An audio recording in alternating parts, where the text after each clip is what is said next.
तो सलमान खान साहब battle of Galwan के ज़रिए इस बार ऑडियंस को कुछ अलग ही पेश करने वाले हैं और इस बार बैटल ऑफ गलवान की जो स्टोरी है वो बहुत ही ज़्यादा हार्ट टचिंग देखने को मिलेंगी और इसमें सलमान खान का जो कैरेक्टर है वो बहुत ही ज़्यादा इंटरेस्टिंग रहेगा। तो इसी के चलते आज हम बात करने वाले हैं बैटल ऑफ गलवान का जो स्टोरी का प्लॉट है वो आखिर क्या देखने को मिलेगा और इसमें सलमान खान का कैरेक्टर किस तरह का रहने वाला है। तो ये सब जानने के लिए वीडियो में एंड तक बने रहना और चैनल को अगर सब्सक्राइब नहीं किया तो सब्सक्राइब भी कर लेना। आप वीडियो देख लेते हैं लेकिन चैनल को सब्सक्राइब नहीं करते हैं। तो बैटल ऑफ गलवान की स्टोरी इंडिया चाइना वार पर होने वाली ये बात तो आपको पता होंगी लेकिन डिटेल के साथ में आपको नहीं पता होंगी, तो उसी के बारे में आज हम आपको बताने वाले हैं। तो बैटल ऑफ गलवान में सलमान खान जिनका रोल प्ले करने वाले हैं उनका पूरा नाम है कर्नल बिकुमुल्लाह संतोष बाबू, जो कि इंडियन ऑफिसर थे और ये 13 फरवरी 1983 को पैदा हुए थे और ये इंडिया चाइना वार हुआ था लद्दाख की बर्फीली वादियों में और उस टाइम पर संतोष बाबू की ड्यूटी वहीं पर थी और ये जो पूरा वार हुआ था इसको लीड कर्नल संतोष बाबू ने ही किया था। और फिर इंडिया चाइना वार स्टार्ट इस तरह से हुआ था कि कुछ चाइनीज लद्दाख बॉर्डर को पार करना चाहते थे तो इंडियन ऑफिसर ने उनको रोकने की कोशिश की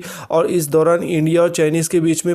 हाथापाई होती हुई देखने को मिली और उसके बाद में चाइनीज़ वापस चले गए थे। और बताया जाता है कि उसके एक हफ्ते बाद लद्दाख की बर्फीली वादियों में रात का समय था और फिर चाइनीज़ पूरी तैयारियों के साथ में आए और जितने इंडियन ऑफिसर से उससे 3 गुना ज़्यादा यहाँ पर चाइनीज़ देखने को मिल रहे थे। आपको बता दें कि इंडियन ऑफिसर लगभग 400 के आसपास थे, उससे 3 गुना ज़्यादा यानी कि 1200 के आसपास चाइनीज़ थे। और उसके बाद से इंडिया चाइनीज़ के बीच में असली वार स्टार्ट हुआ था और पूरी रात ये वार चला था और पूरी रात में ही actual story battle of Galwan में भी हमें देखने को मिली थी, जिसमें कर्नल संतोष बाबू ने भी बहुत ज़्यादा अपना योगदान दिया था। और बताया जाता है कि इस वार की शुरुआत चाइनीज़ ने ही की थी और उन्होंने हाथों पैरों सिर्फ पत्थरबाजी के साथ में इस वार की शुरुआत की थी और पूरी तैयारी के साथ में चाइनीज़ यहाँ पर आए थे और उन्होंने गन से इस पूरे फाइटिंग की शुरुआत इसलिए नहीं की थी क्योंकि इस वार के बारे में ज़्यादा दूर तक पता न चले, इसलिए जो है तो गन का इस्तेमाल यहाँ पर नहीं किया गया था और इंडियन ऑफिसर इस वार के लिए तैयार नहीं थे तो उनके पास में भी गन का कोई व्यवस्था नहीं थी और इसके चलते जो है तो हाथों पर पत्थरबाजी के साथ में ये वार हमें देखने को मिला था और भरपूर फाइट पूरी रात इस वार में देखने को मिला था।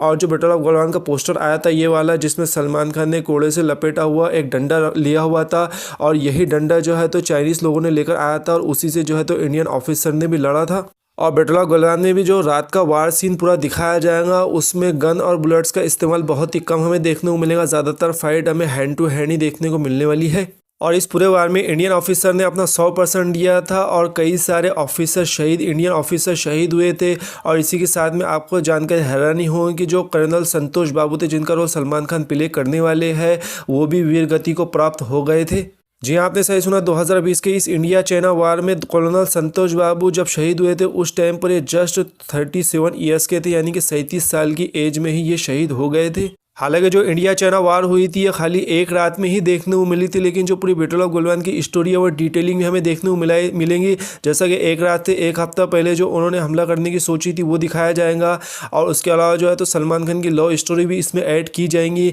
और उसके अलावा जो पॉलिटिक्स है वो सब भी हमें इसमें देखने को मिलेगा। तो बहुत कुछ इंटरेस्टिंग इसमें ऐड किया जाएगा जो कि पूरी मूवी अगर अच्छी तरह से एग्जीक्यूट कर दी गई तो ये बहुत बड़ी ब्लॉकबस्टर हो सकती है। तो बैटल ऑफ गलवान की स्टोरी कुछ इस तरह की हमें देखने को मिलेगी, जो कि इंडिया चाइना वार में सलमान खान हमें कर्नल संतोष बाबू का रोल प्ले करते हुए दिखाई देंगे और मूवी के क्लाइमेक्स में सलमान खान भी हमें मरते हुए देखने को मिलने वाले हैं। तो आप कितने ज़्यादा एक्साइटेड है बैटल ऑफ गलवान को लेकर? जो भी कुछ करना चाहते हैं नीचे कमेंट्स में लिखकर जरूर बताना और आने वाले टाइम में ऐसी वीडियोज़ के लिए आपके अपने इस यूट्यूब चैनल को सब्सक्राइब भी कर लेना।